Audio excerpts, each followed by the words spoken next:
Hello दोस्तों, नमस्कार। स्वागत है मेरे यूट्यूब चैनल पर। आज हम इस वीडियो में बात करने वाले हैं एक स्प्रू बुश के 2D ड्राइंग के बारे में। हम स्प्रू बुश की 2D ड्राइंग बनाएंगे।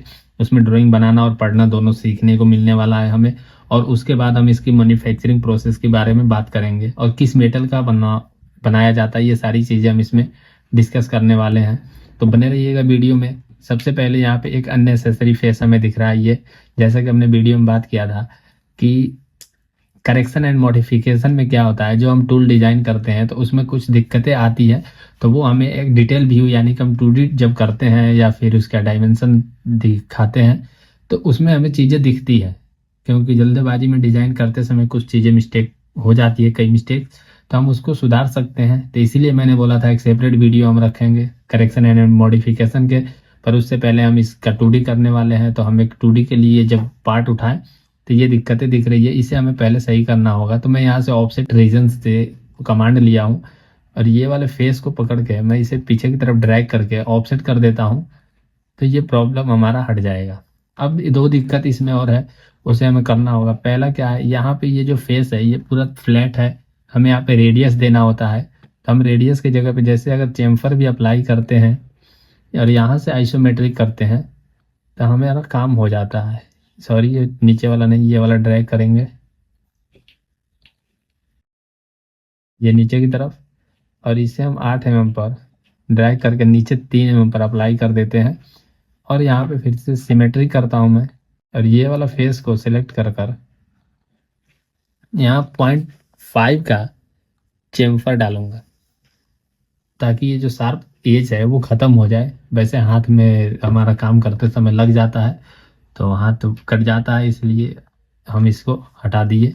यहाँ पे नीड है इसकी शार्प एज की, तो इसलिए वहाँ छोड़ दिए हैं। जहाँ पे नीड नहीं है वहाँ पे हम हटा देते हैं। अब हम चलते हैं ड्राफ्टिंग विंडो में, सॉरी ड्राफ्टिंग इन्वायरमेंट में। उसके लिए कंट्रोल शिफ्ट डी करूँगा, कंट्रोल शिफ्ट डी, तो हम ड्राफ्टिंग इन्वायरमेंट में आ गए। यहाँ से एक सीट है हमारे सामने A3, इसके साथ हम ओके करते हैं। सीट आ गया। ये बाकी के जो चीज़ें इसे क्लोज कर दो पहले। यहाँ से बेस व्यू लेंगे तो हमारे सामने एक बेस व्यू का डायलॉग बॉक्स आएगा। इसमें ओरिएंटेशन व्यू को हमें सेट करना होता है अपने हिसाब से। तो मैं फिलहाल ओरिएंटेशन व्यू को इस तरीके से सेट करता हूँ। फंक्शन की F8 प्रेस करता हूँ और यहाँ से कर देता हूँ ओके, और इस पर हम यहाँ लाके इसे रख देंगे। अब इस कमांड को क्लोज करते हुए ये देख रहे हैं सीट के हिसाब से ऑब्जेक्ट काफ़ी छोटा दिखाई दे रहा है, यानी सीट हमारा बड़ा है। तो ये आपको दिख रहा होगा सीट में के बाहर बाहर एक डॉट लाइन करके। ये डॉट लाइन पे जैसे ही आप लेफ्ट क्लिक करते हैं डबल, तो यहाँ से सीट का सेटिंग खुल के आ जाता है हमारे सामने। हम इसमें सीट को एडिट कर सकते हैं। जैसे यहाँ 1:1 है तो हम 2:1 करेंगे और ओके करते हैं, तब हमारा सीट भी सही है और ऑब्जेक्ट भी ठीक ठाक दिख रहा है। तो हम यहाँ पे इसमें डायमेंशन देने वाले हैं। इससे पहले इसका एक प्रोजेक्टेड व्यू होगा जो मैं यहाँ ले लिया हूँ। एक और व्यू मैं लूँगा पर अभी आपको उसके बारे में बताऊँगा। उससे पहले हमें क्या करना है, इसका डायमीटर देना होता है और हमें सारी चीज़ें इसमें दिखानी होती है इस ऑब्जेक्ट में क्या क्या प्रोसेस किया गया है और क्या क्या काम हुआ है। तो अभी आप जैसे कि देख सकते हो, आपको यहाँ एक डी शेप कटा हुआ दिख रहा होगा और ये जो एक स्लॉट कटा है, ये रनर का एरिया है, वो कटा हुआ दिख रहा है। लेकिन इसके थ्रू एक होल है, जैसे यहाँ एक डायमीटर है एक अंदर है, तो ये जो डायमीटर का होल है वो नहीं शो कर रहा है। तो इसके लिए हमें क्या करना होता है, सिंपल सा हम तरीका अपनाते हैं। आपको जो पार्ट का व्यू होगा ना, जैसे ये हमारा टॉप व्यू समझ लें, ये साइड व्यू समझ लें, तो इसके व्यू के बगल में एक बाउंड्री बना होगा, पतला सा एक लाइन होगा। ये बाउंड्री पे अगर आप जैसे डबल क्लिक करते हो लेफ्ट, तो यहाँ से एक सेटिंग खुल के आता है और इस पर लिखा है विजिबल और हिडन। तो हिडन लाइन में आ जाकर आप विजिबल पर यहाँ से डॉट लाइन करते हो और इसे करते हो अप्लाई। तो यहाँ के अंदर के फेस को हमारा यहाँ पे शो करा देता है डॉट लाइन से, कि अंदर में भी ये ऐसे काम हो रखे हैं। जैसे कि एक होल के अंदर होल बना हुआ है जो कि टेपर में, तो हमें ये दिखाना होता है। और जो हमने यहाँ पे रेडियस या चेम्फर लगाया था वो भी शो कर रहा है। तो इसे अब हम क्लोज करते हैं। अब हम इतने के साथ इसमें डायमेंशन देंगे। तो डायमेंशन के लिए क्या करेंगे, हम यहाँ से रैपिड डायमेंशन पर जाएंगे। सिंपल सा यहाँ से डायमीटरल लेंगे पहले। डायामीटरल में ये बाहर का फेस को हमें सिलेक्ट करना है, क्योंकि अंदर वाला जो है वो चेम्फर का डायामीटर क्रिएट हुआ है लाइन एक। तो हम बाहर के लेंगे तो ये 26 mm आ रहा है। इसे क्लिक करते हैं एक और ये वाला फेस को भी, जो कि यहाँ 16 mm का डायमेंशन होने वाला है। हमने 2 डायमेंशन यहाँ पे शो करा दिया है। अब हम यहाँ से चलते हैं वर्टिकली।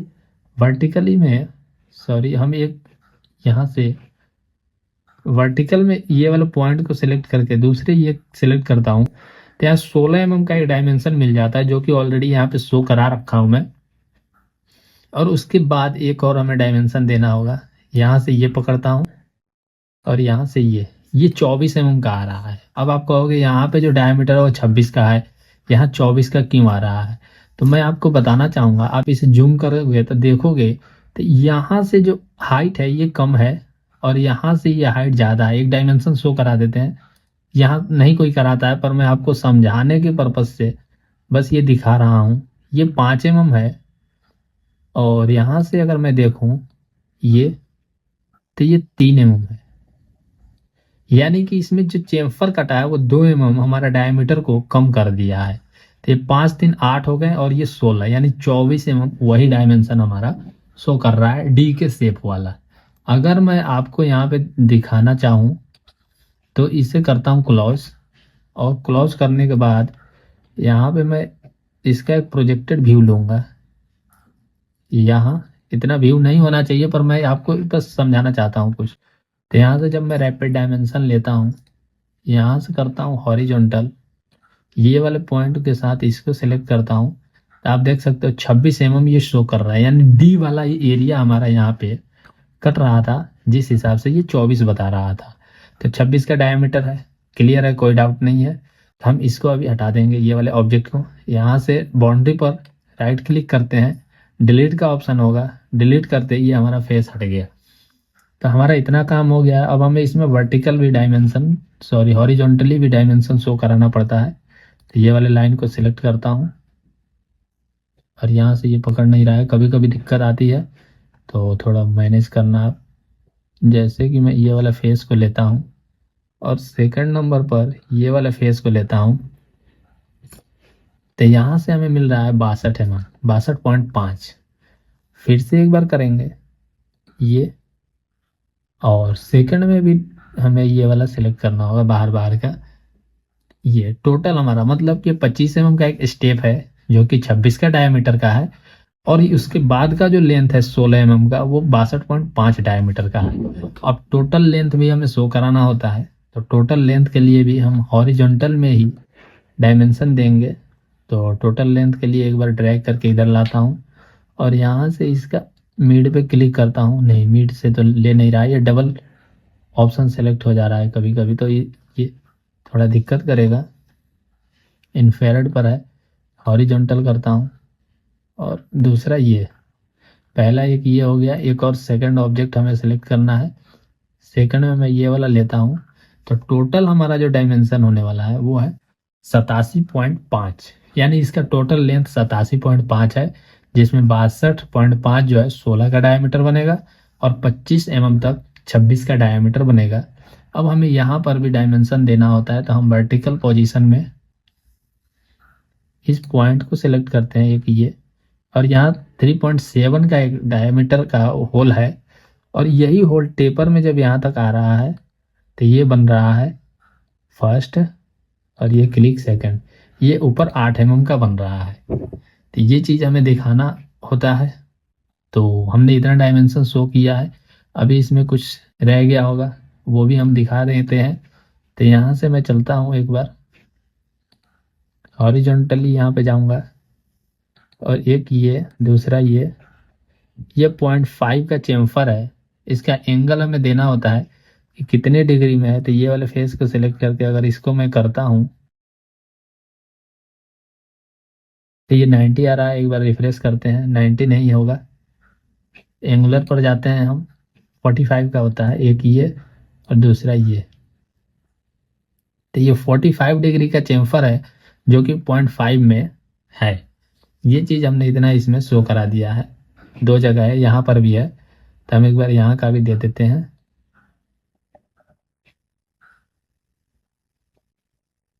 एक ये, और इसका लेंथ भी एक बार दे देते हैं। यहाँ से ये क्लिक किया, दूसरा ये 0.5। ये दो जगह चेम्फर है, और उसके बाद ये वाला एक चेम्फर दिखाना है। तो ये कितना का है, कितना डीप में है, ये डिटेल हम दे देंगे तो सही रहेगा हमारे लिए। तो यहाँ पर पॉइंट को सिलेक्ट करता हूँ, और दूसरा यहाँ पे सिलेक्ट करता हूँ।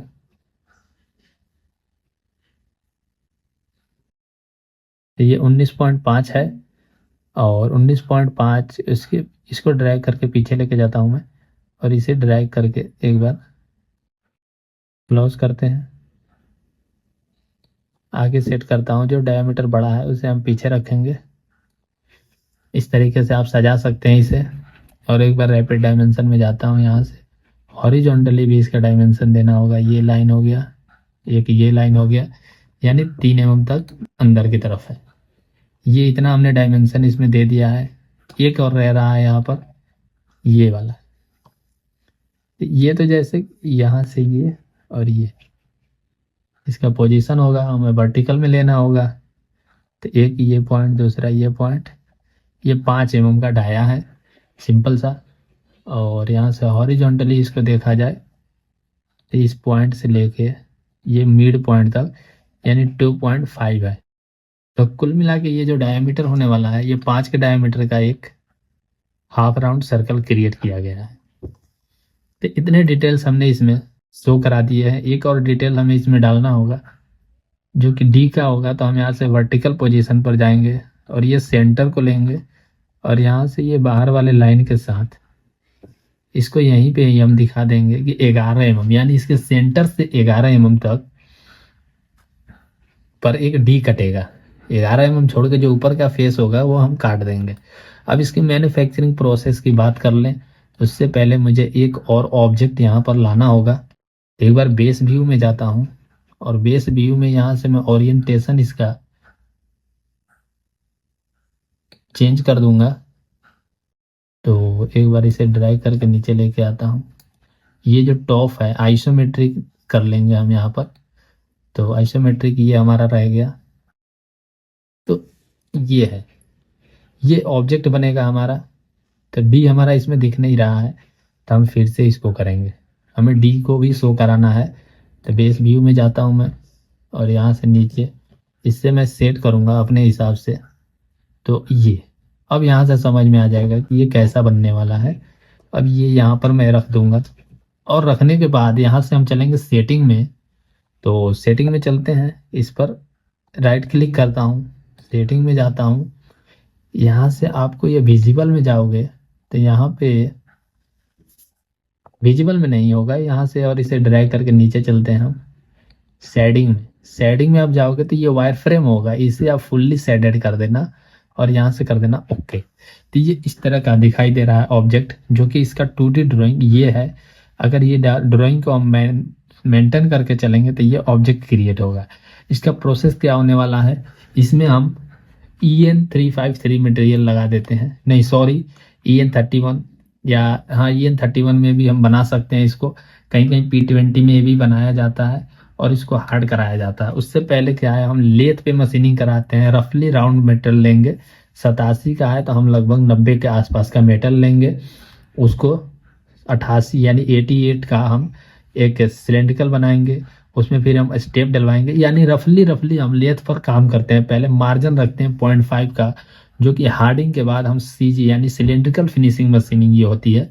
इसमें सिलेंड्रिकल फिनिशिंग होता है फिटमेंट के लिए, यानी कि सिलेंड्रिकल ग्राइंडर मशीन जो होता है उससे हम फिनिशिंग देते हैं फिटमेंट के लिए। तो हमारा इसमें प्रोसेस होने वाला होता है, सबसे पहले लेथ कराते हैं, उसके बाद हम मिलिंग से ड्रिल लगा देते हैं पतला। जैसे कि हमारा 3 का जो मिनिमम डायमीटर जो 3.7 का है, तो हम यहाँ पे 2 का ड्रिल या 3 का ड्रिल मार देंगे थ्रू। और उसके बाद हम इसको कराते हैं हार्डिंग। हार्डिंग कराने के बाद फिर हम करते हैं इसमें CG मशीनिंग, यानी सिलेंड्रिकल ग्राइंडर मशीन से इसको फिनिशिंग देते हैं सरफेस फिनिशिंग के लिए। और फिर हम लगाते हैं इसको वायर कट पे, ये टेपर होल की कटिंग करने के लिए। और फिर जो इसमें डी शेप होता है ये हम ग्राइंडर पे काटते हैं। तो ग्राइंडर पे डी शेप काटने के लिए एक सिंपल सा तरीका मैं अपनाता हूँ। जैसे कि ये 11 mm है, यानी 8, ये जो 16 का डायमीटर है। तो अगर हम देखें ये सेंटर से ले रखे हैं, तो 8 mm ऊपर की तरफ होगा और 8 और 3 11 होता है। यानी इस फेस पर अगर हम टचिंग करके व्हील को 3 mm ऊपर उठा के बाकी के मार्जिन को एक ही बार में अगर हम काट देते हैं तो हमारा ये फिटमेंट प्रॉपर आ जाता है। तो हमने इस तरीके से इस ड्राइंग में समझाने की कोशिश किया है।